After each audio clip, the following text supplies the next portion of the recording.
الہی میں ہوں بس خطاوار تیرا، مجھے بخش ہے نام غفار تیرا۔ الہی میں ہوں بس خطاوار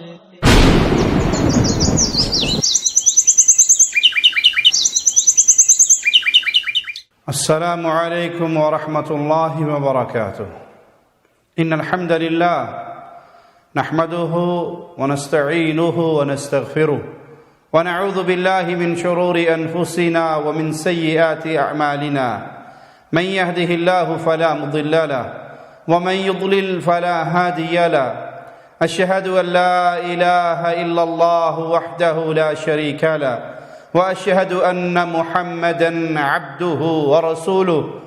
أعوذ بالله من الشيطان الرجيم، ما لكم لا ترجون لله وقارا۔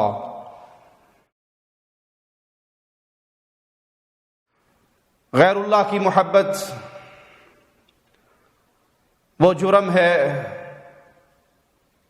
غیر اللہ کی عبادت وہ ظلم ہے جو انسان کے دل سے اللہ کی محبت کو اور اللہ کی شان کو اور خالق کے مقام کو بھلا دیتی ہے۔ جب انسان شرک کی دلدل میں گرتا ہے، شرک کی راہ کا راہی بنتا ہے، وہ خالق اور مالک کی عظمت کو بھلا بیٹھتا ہے۔ جن کو اپنا معبود سمجھ لیتا ہے ان سے ایسی محبت کرتا ہے جو محبت اہل ایمان صرف اپنے خالق اور مالک سے کرتے ہیں۔ لیکن شرک کی عادت کا رسیا ہو جانے والا مجرم، شرک کے اندر ڈوب جانے والا، خالق کو بھلا دینے والا، غیر اللہ کو ہی سب کچھ سمجھتا ہے، انہی کے نام سے راضی ہوتا ہے، انہی کی عبادت پہ خوش ہوتا ہے۔ ایسا ہی ایک منظر آج آپ کو دکھاتا ہوں۔ مجلس لگی ہے، یہ مجلس برپا تو ہوئی تھی سیدنا حسین کے نام پہ، لیکن اللہ کی قسم ذکر حسین کے نام پہ برپا ہونے والی یہ مجالس ذکر حسین نہیں کرتی، بلکہ اللہ خالق و مالک کو گالیاں دیتی ہیں۔ ان مجالس میں اللہ کی توہین کی جاتی ہے، سیدنا علی کو خالق و مالک سے بڑھ کر دکھایا جاتا ہے، ان کی شان کے اندر وہ اضافے کیے جاتے ہیں، ان کی شان کے اندر وہ غلو کیا جاتا ہے کہ سیدنا علی اگر زندہ ہوتے تو ان الفاظ اور ان عقائد کو پھیلانے والوں کو زندہ نہ چھوڑتے بلکہ قتل کر کے اس زمین کے اندر دفن کر دیتے۔ ایسا ہی ایک مجرم جس نے اپنے سینے کو بغض صحابہ سے بھرا، جس نے اپنے سینے کو اللہ کے پیارے حبیب علیہ الصلاۃ والسلام کی لائی ہوئی سچی توحید کی دعوت سے خالی کیا اور شرک کو کوٹ کوٹ کے بھرا، وہ آتا ہے، وہ جملے، وہ قول، وہ باتیں اپنی زبان سے نکالتا ہے کہ بے اختیار اس ظالم کے ان جملوں کو سن کر، اس مجرم کی اس گفتگو کو سن کر نوح علیہ الصلاۃ والسلام کے وہ الفاظ یاد آتے ہیں، وہ الفاظ زبان پہ جاری ہو جاتے ہیں، ما لکم لا ترجون للہ وقارا وقد خلقکم اطوارا۔ آئیے ان الفاظ کا ترجمہ بھی انہی کے ظالموں کے ایک بڑے مجرم کی زبان سے کیے ہوئے الفاظ آپ کو سناتا ہوں۔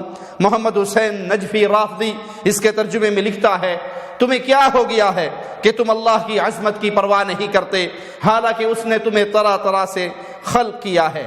یہ نجفی کا ترجمہ ہے جو رافضی قوم کو اللہ کی عظمت کا آوازہ سنا رہا ہے، لیکن حقیقت یہ ہے کہ رافضیت خالق و مالک کو چھوڑ کر، ایک اللہ کو چھوڑ کر، ایک اللہ کی سچی توحید کو چھوڑ کر وہ شرک کی دلدل میں ایسے گر چکی ہے کہ ان کے ہر جملے اہل توحید کے سینوں پہ تیر اور تلوار بن کے برستے ہیں۔ ان کے جملوں کو سن کر ان کے اوپر ترس آتا ہے کہ یہ مخلوق تو اللہ کی ہے، ان کو پیدا اللہ نے کیا ہے، یہ اس دھرتی پہ اللہ کا دیا ہوا کھاتے ہیں، اللہ کا دیا ہوا پیتے ہیں، اللہ کی دھرتی پہ اللہ کا رزق کھا کر، اللہ کے دیے ہوئے اس جسم کے ساتھ زندگی گزار کر اس خالق و مالک کو کیسے بھلا بیٹھے، بلکہ اس کی توہین کرنے پہ اوپر اتر آئے، مالک کی توہین کرنے پہ اتر آئے اور مالک کی مخلوق کو اللہ کا شریک قرار دے بیٹھے۔ ان کے اوپر صحیح بخاری میں موجود وہ حدیث قدسی فٹ آتی ہے، حدیث نمبر 3193 ہے، جس میں خالق و مالک فرماتا ہے آدم کا بیٹا مجھے گالیاں دیتا ہے، آدم کا بیٹا مجھے گالیاں دیتا ہے، اور اس کو یہ لائق نہیں کہ وہ اپنے خالق و مالک کو گالیاں دے۔ آدم کا بیٹا مجھے جھٹلاتا ہے اور یہ اس کے لائق نہیں ہے کہ یہ مجھے جھٹلائے۔ اما شتمہ فقولہ ان لی ولدا، اس کی گالی دینا میرے بارے میں وہ یہ اس کے جملے ہیں جس میں وہ کہتا ہے کہ نعوذ باللہ ثم نعوذ باللہ اللہ کا بیٹا ہے، یہ وہ گالی دے رہا ہے۔ جو شخص یہ عقیدہ رکھے کہ اللہ کی اولاد ہے، اللہ کا خاندان ہے، اللہ کی آل اولاد ہے، اللہ کے بچے ہیں، نعوذ باللہ ثم نعوذ باللہ، وہ اللہ کا گستاخ ہے اور وہ اللہ کو گالی دے رہا ہے۔ اس حدیث قدسی سے واضح ہوتا ہے کہ اللہ کی آل اولاد بتانا، اللہ کے عیال بتانا، کسی کو اللہ کا بیٹا کہنا، کسی کو ظاہری طور پہ انسان اور باطنی طور پہ اللہ سمجھنا، وہ حقیقت میں اللہ کو گالی دینے والا انسان ہے۔ اور یہ مجرم، یہ رافضیت کا ایک سرشار جو کفر اور ظلم کی بدعقیدگی کے ساتھ اپنے سینے کو سرشار کر چکا ہے، یہ مجرم کھڑا ہو کر کس طرح کے الفاظ کہتا ہے اللہ کو جو نام اللہ کا نام ہے اللہ، یہ علی نے دیا ہے، اگر اللہ کو علی کہو تو نعوذ باللہ ثم نعوذ باللہ اللہ خوش ہوتا ہے، علی کو اللہ کہو تو علی غضبناک ہو کے تلوار نکالتا ہے، علی کو اللہ کہو تو پسند نہیں آتا، اللہ کو علی کہو تو اللہ خوش ہوتا ہے۔ کسی نے علی سے پوچھا کہ یہ کیا ماجرا ہے، اس کو علی کہیں وہ خوش ہوتا ہے، تجھے اللہ کہیں تو تو ناراض ہوتا ہے۔ تو جواب میں علی نے کہا اللہ نے ہمارے نام رکھے، کسی کو علی کہا، کسی کو محمد کہا، کسی کو جعفر کہا، کسی کو حسین کہا، کسی کو قائم کہا، کسی کو مہدی کہا، یہ سارے نام اللہ نے رکھے، اور اللہ کا نام اللہ علی نے رکھا۔ اس لیے علی کسی کا کوئی نام رکھے، علی کسی کو کوئی چیز دے دے تو وہ واپس نہیں لیا کرتا۔ کرسی پہ نہیں سمجھنا، ہر بھونکنے والے ملا کے تم نے منہ پہ سمجھ رہا ہے، یہی وجہ ہے میں اللہ کو علی کہوں وہ خوش ہوتا ہے، علی کو اللہ کہوں یہ تلوار نکالتا ہے۔ نجف قوالی کیا وجہ، اسے تیرے نام سے پکاروں وہ خوش ہوتا ہے، تجھے اس کے نام سے پکاروں تم مارتا کیوں ہے؟ علی کہتے تجھے اپنے مرشد علی کی قریبی کا اندازہ ہی نہیں ہے، الو کا پٹھا یہ نام اللہ اسے میں نے دیا تھا، جو چیز علی دے دے وہ واپس کبھی لے دے۔ اللہ اکبر، اللہ اکبر، اللہ اکبر، نعرہ حیدری۔ نہ یہ کہنا پڑے گا کہ میں کیا کہہ رہا ہوں، پھر ممبر چھوڑوں گا ورنہ نہیں۔ یہ سند مجھے سندھ میں دینی پڑے گی، ذرا کھڑا ہوں، ایسی اگلی بات ہے۔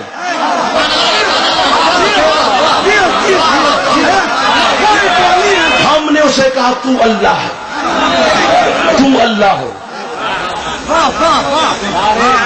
جب ہم نے اسے کہا تو اللہ، اب وہ ہم سے بولا تو محمد ہے، تو علی ہے، تو حسن ہے، تو سیدہ ہے، تو حسن ہے، تو حسین ہے، تو علی ہے، تو محمد ہے، تو جعفر ہے، تو موسیٰ ہے، تو علی ہے، تو محمد ہے، تو علی ہے، تو حسن ہے، تو قائم ہے۔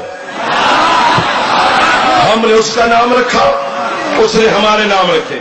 انا للہ و انا الیہ راجعون۔ پھر یہ رافضی شیطان آسمان کی طرف اور خود اپنی طرف اشارہ کرتے ہوئے کہتا ہے، پھر اگلا سوال میں نے اللہ سے کیا، پروردگار انہوں نے تیرا نام رکھا، تو نے ان کے نام رکھے، انہوں نے تیرا نام اللہ رکھا، نہ یہ قرآن میں ہے، نہ یہ حدیث میں ہے، نہ سیدنا علی سے ثابت ہے، بلکہ خالق و مالک کو نہ سمجھنے والے مجرموں، جب کچھ نہیں تھا تو اللہ تھا اور اللہ کے پیارے پیارے نام تھے، جب کچھ نہیں ہوگا تب بھی اللہ ہوگا اور اللہ کے یہ عصمت والے پیارے پیارے نام ہوں گے۔ تمہاری یہ بات عقل کے بھی خلاف ہے، تمہاری یہ بات نقل کے بھی خلاف ہے کہ نعوذ باللہ علی نے اللہ کا نام اللہ رکھا۔ ارے ایک وقت تھا علی نہیں تھے، پھر اللہ نے علی کو پیدا کیا، پھر ایک وقت آیا علی فوت ہو گئے، علی شہید ہو گئے، اس دنیا سے اٹھا لیے گئے, اس زمین کے اندر دفن ہو گئے.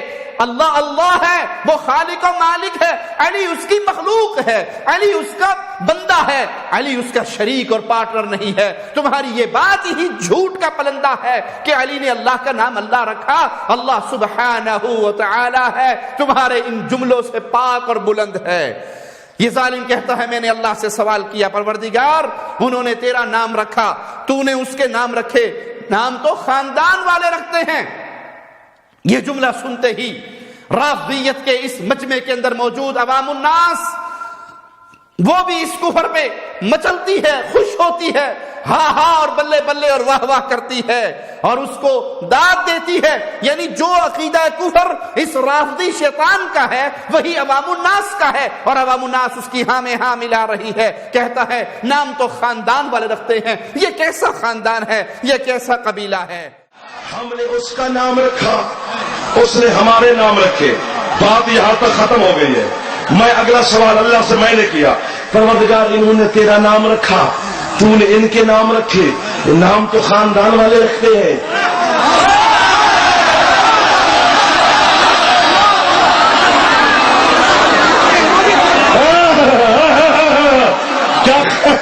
کیا خاندان ہے؟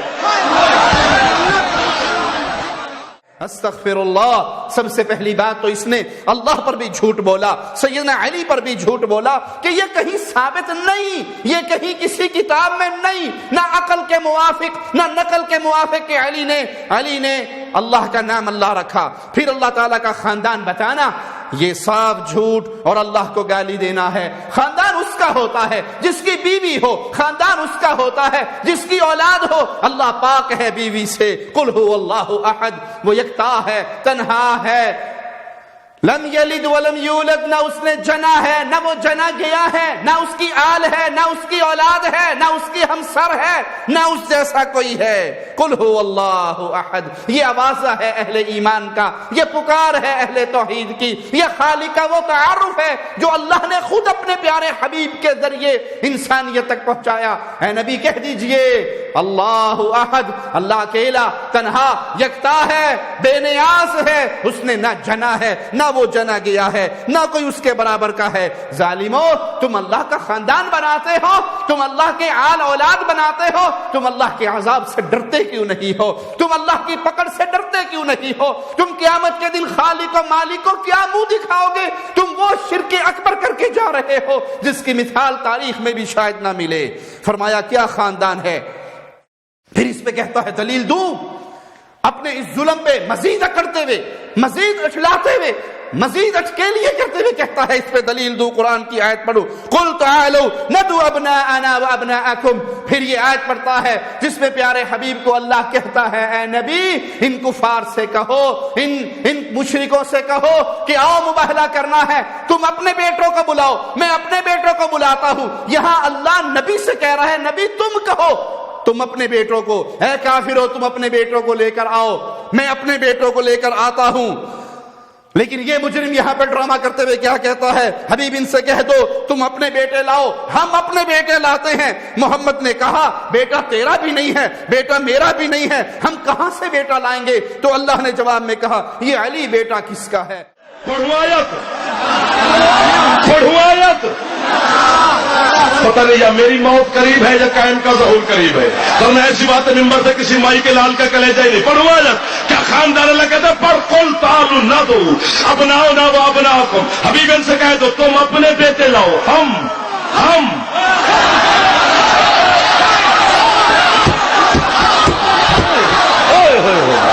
تم اپنے بیٹے لاؤ, ہم اپنے بیٹے لاتے ہیں. محمد کہتے ہیں بیٹا تیرا بھی نہیں ہے, بیٹا میرا بھی نہیں ہے, ہم کہاں سے. اللہ کہتے ہیں یہ علی کے بیٹے کس کے ہیں.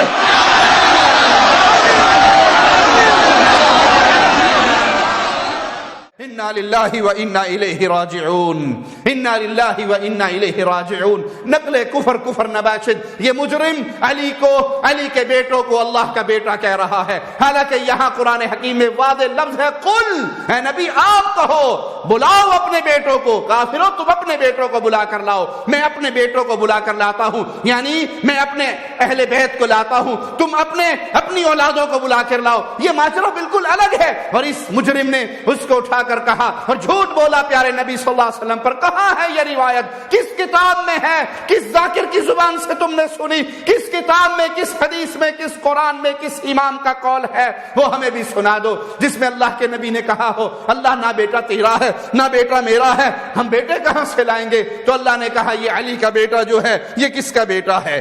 انا للہ و انا الیہ راجعون۔ اللہ کے نبی صلی اللہ علیہ وسلم سیدنا علی کو ان کے بیٹوں کو لے کر گئے، کیوں؟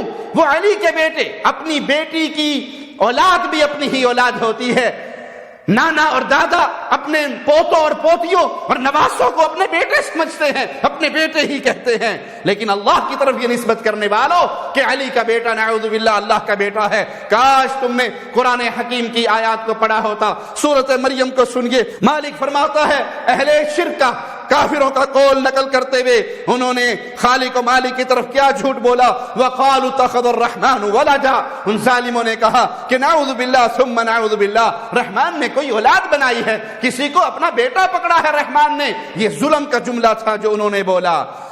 مالک نے جواب میں کیا فرمایا؟ لقد جئتم شیئا ادا، بے شک تم ایک بہت بھاری بات کہہ رہے ہو، تم ایک بہت بڑا کفریہ جملہ بول رہے ہو، تمہاری بات بڑی ظلم پر مبنی بات ہے۔ تکاد السماوات يتفطرن منه وتنشق الارض وتخر الجبال هدا، یہ اتنی بھاری بات ہے، اگر اسے پہاڑوں پہ رکھا جائے، آسمانوں پہ رکھا جائے، زمین پہ رکھا جائے، آسمان ٹکڑے ٹکڑے ہو جائیں، پہاڑ ریزہ ریزہ ہو جائیں، زمین شک ہو جائے، پھٹ جائے، تمہارے اس جملے کو نہ آسمان برداشت کر سکتا ہے نہ زمین برداشت کر سکتی ہے۔ تمہارے اس جملے کو، وہ جملہ کون سا؟ ان دعوا للرحمن ولدا، تم یہ دعویٰ کرنے لگے ہو، تم یہ الفاظ کہنے لگے ہو، تم یہ آواز لگانے لگے ہو کہ نعوذ باللہ ثم نعوذ باللہ اللہ نے بیٹا پکڑا ہے۔ وما ينبغي للرحمن ان يتخذ ولدا، رحمان کے لیے لائق ہی نہیں وہ کسی کو بیٹا پکڑے، وہ پاک ہے بیوی کے کمزوریوں سے، بچوں کے کمزوریوں سے، آل اولاد کی کمزوریوں سے، خاندان کی کمزوریوں سے۔